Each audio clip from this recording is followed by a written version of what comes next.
Kamu tahu nggak, kalau belum lama ini, Kamboja dan Thailand itu tuh baru gencatan senjata. Gencatan senjata ini bukan diminta oleh PBB, melainkan Amerika Serikat. Amerika Serikat minta untuk mereka jangan berperang, gencatan senjata aja, dan mereka nurut. Jadi sebenarnya kenapa sih kok Thailand sama Kamboja ini tuh sempat berperang dan akhirnya diminta gencatan senjata lah sama Amerika Serikat. Nah, jawabannya ada di videoku ini. Jadi tonton sampai selesai biar kamu tahu nih, apa sih sebenarnya konflik di antara mereka dan mungkin apa dampak untuk negara kita. Karena kita kan sama-sama masih di Asia Tenggara kan, sama kayak Thailand, sama kayak Kamboja. Nah, buat kamu, terutama buat kamu yang pengen keluar negeri dan ke negara-negara itu, tonton video ini sampai selesai biar kamu tahu apa masalah yang terjadi di sana. Pada tanggal 24 Juli 2025, perang pecah men antara Kamboja dan Thailand. Itu di daerah Preh Vihear di area kuil tua yang sebenarnya udah jadi sengketa bertahun-tahun. Insiden ini bermula dari dua tentara Thailand yang menginjak ranjau darat. Akhirnya mereka kembali ke ruhnya. Bangkok itu menuduh Phnom Penh menanam ranjau darat di luar area netral, yang akhirnya mengakibatkan dua tentara Thailand kembali ke ruhnya. Tapi Kamboja langsung ngebantah pernyataan itu men. Kamboja malah menyalahkan tentara Thailand itu yang melewati garis netral sehingga terjadi ledakan tersebut. Dalam waktu kurang dari 12 jam, bentrokan bersenjata akhirnya terjadi. Dalam waktu kurang dari 12 jam, itu bentrokan bersenjata langsung terjadi men. Serangan artileri dan juga mortir itu berlangsung selama 3 hari dan mengakibatkan 36 orang kembali ke ruhnya dan 9 diantaranya itu tuh warga sipil. Lokasi bentrokan ini terjadi itu di wilayah Kuil men, yang dimana itu di Kuil Preah Vihear dan Tamoantom, yang dimana di Kuil itu juga pernah terjadi konflik bersenjata men. Konflik sebelumnya itu terjadi antara 2008 sampai 2011 di tempat yang sama. Dan dari kejadian itu makanya masih tegang sampai saat ini. Karena wilayah itu tuh juga masih perbatasan. Mahkamah Internasional pada tahun 1962 lah, mereka tuh emang menyatakan bahwa kuil Preah Vihear itu tuh masuk ke wilayah Kamboja. Tapi akses untuk masuk ke kuil itu harus melewati Thailand men.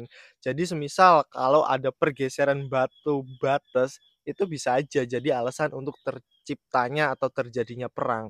Ibarat kamu sama saudaramu aja mungkin ketika batas jatah dapat tanahmu semana digeser, kamu bisa sama saudaramu. Ini antara dua negara yang dimana mereka nggak punya garis apa ya, jadi kakak adik kandung lah, garis kandung lah, nggak ada garis itu. Makanya ketika garis batas itu digeser, itu sangat rentan sekali. Tapi ternyata men, bukan cuman soal kuil, konflik ini tuh lebih dalam dari kelihatannya. Untuk kita ngebuka lebih dalam, kita mungkin harus lebih tahu tentang apa yang sedang terjadi di Thailand maupun di Kamboja men. Nah, aku pengen ngecoba lihat di Thailandnya dulu. Di Thailand, konflik politik itu lagi panas-panasnya sekarang. Pemerintah koalisi baru di bawah PM Tavisin itu tuh lagi disorot sama publik men, karena ketidakjelasan tentang kebijakan pertahanan dari negara Thailand sendiri. Makanya mungkin ini jadi salah satu ajang untuk cari pembenaran atau cari muka atau cari citra lah, mungkin ya. Oke, kita geser ke Kamboja. PM Hummanet itu putra dari ex PM otoriter Hun Sen. Itu tuh lagi dinilai lah, lagi dilihat gimana stabilitas pemerintahannya. Jadi dua negara ini sama-sama pemerintah, bentuk pemerintah baru lah yang Kamboja lagi lihat nih dari pimpinan terbaru stabilitasnya seperti apa. Terus di Thailand juga ada koalisi baru, itu juga dilihat sama masyarakat kebijakannya seperti apa, terus stabilitas untuk negaranya juga seperti apa.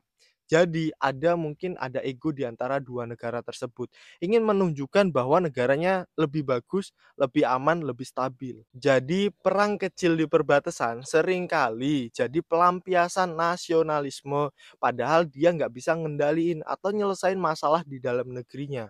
Itu tuh kayak Kamu nggak bisa beresin dirimu sendiri, tapi kamu lampiaskan dengan marah-marah kepada orang lain, terhadap barang, terhadap lingkunganmu. Konflik ini terjadi dari 24 Juli sampai 28 Juli 2025, men. Tentara dari masing-masing negara itu dikerahkan ke garis depan. Sementara itu, lebih dari 290.000 warga sipil di wilayah perbatasan itu diungsikan, men. Banyak di antaranya itu tuh harus tinggal di kamp pengungsian yang dimana itu nggak ada listrik, nggak ada air bersih, tempat kamar mandinya juga susah, tapi harus hidup bareng, berkumpul-kumpul karena situasi yang sedang terjadi. Dalam laporan dari Human Rights Watch, di kejadian itu ada pelanggaran HAM yang terjadi di sana. Salah satunya adalah penembakan warga yang sedang menyelamatkan hewan ternaknya di daerah baku tembak. Dari kejadian itu, ada sesuatu yang menurutku yang gimana ya, yaitu adalah tentang pemberhentian perang tersebut, men. Bukan lewat mediasi antara negara ASEAN, bukan juga perintah dari PBB, melainkan intervensi dari Amerika Serikat. Presiden Donald Trump yang baru memimpin Amerika Serikat sejak 2025 ini di periode kedua dia tuh mengintervensi perang yang terjadi antara Thailand dan juga Kamboja. Dia menelpon masing-masing pimpinan dari negara-negara tersebut.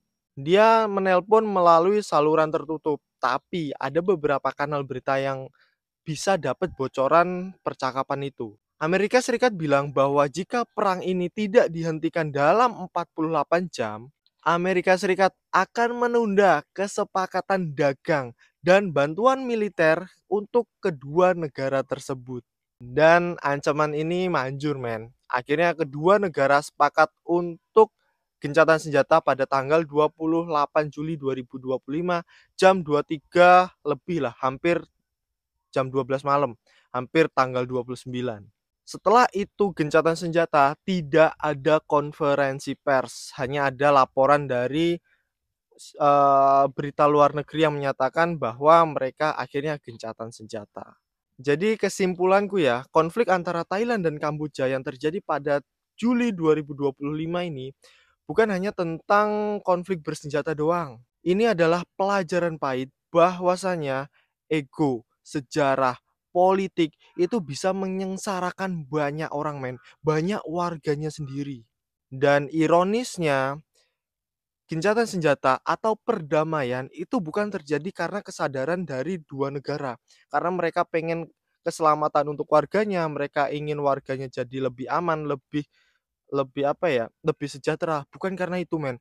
Tapi karena takut kehilangan kesepakatan dagang maupun bantuan militer dari negara lain yang lebih lebih hebat lah. Yang dipikirkan bukan warganya, tapi tentang bantuan yang kemungkinan bisa dihentikan. Itu ironisnya, men. Kita saat ini hidup di dunia yang katanya aman, katanya damai, tapi secara nggak langsung kita tuh masih diatur, men. Sama apa? Sama kolonial. Yang kuat menekan yang lemah dan yang menderita siapa? Rakyat masing-masing negara yang ditekan. Dan pelajaran dariku ya, mungkin sekarang baru Thailand dan Kamboja. Bisa jadi negara-negara lain yang sebelumnya tenang, adem, ayem itu juga ikut berkonflik, men, di area perbatasan.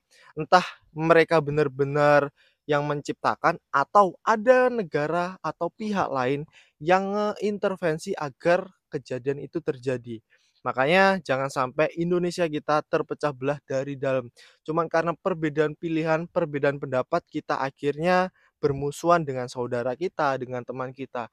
Kita di saat sekarang di mana orang pengen dapat kekuasaan atas diri kita, itu gimana caranya mereka bisa mengendalikan kita. Kita dikonflikin sama pihak B, kita dikonflikin dengan agama B. Kita jangan mau ngelakuin itu, men. Kita harus sadar bahwasanya kita Indonesia, kita harus tetap bersama untuk menghalau ancaman dari luar. Dan buat kamu yang ngerasa videoku ini bisa ngebantu kamu, jangan lupa untuk subscribe dan nyalain loncengnya biar kamu nggak ketinggalan video selanjutnya. Serta aku mohon bantuan darimu untuk like dan kita diskusi di kolom komentar. Karena gini, men, konflik yang terjadi itu bukan cuma di negara lain, tapi di Indonesia itu banyak konflik-konflik yang terjadi, mulai dari tidak bersenjata sampai bersenjata. Kamu harus lebih aware, harus lebih cari tahu tentang kita, tentang Indonesia. Jangan mau kita dipecah belah oleh pihak luar. Dan see you. Jangan lupa subscribe, like, dan comment.